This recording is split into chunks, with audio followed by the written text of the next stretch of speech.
Pag-usapan naman natin ngayon mga boss ang labor cost ng palitada. Kaya lang mga boss, bago tayo magumpisa, huwag nyo po sanang kalimutang pindutin muna yung like, isama nyo na rin po yung subscribe tsaka notification bell. Okay, umpisahan na po natin yung topic natin sa pagpapalitada or plastering. Ang unang step mga boss para malaman natin kung magkano yung labor cost ng palitada or plastering, kailangang malaman natin mga boss yung total area ng papapalitadahan natin or ipapaplaster natin. Halimbawa na lang mga boss, ang total area ng labas at loob ng bahay na papapalitadahan natin 200 square meters. Yan ang unang gagawin natin mga boss.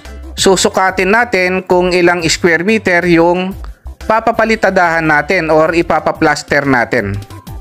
Ang isa sa pinakamadaling paraan mga boss para malaman nyo kung magkano yung magiging gastos nyo sa palitada or plastering ay kung ipapapakyaw nyo mga boss yung palitada or plastering.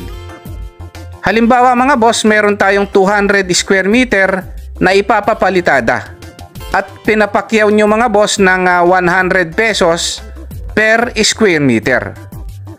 Ang gagawin nyo mga boss, imumultiply nyo lang yung 200 square meter sa 100 pesos per square meter.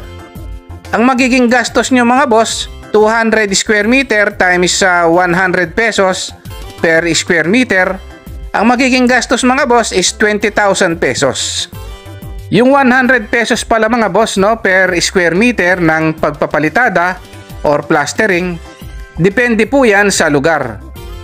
Kung probinsya ba yan or syudad. Pwede pang tumaas yan mga boss sa 100 pesos per square meter o bumaba pa ng konti. At depende yan mga boss sa magpapakyaw ng plastering or palitada.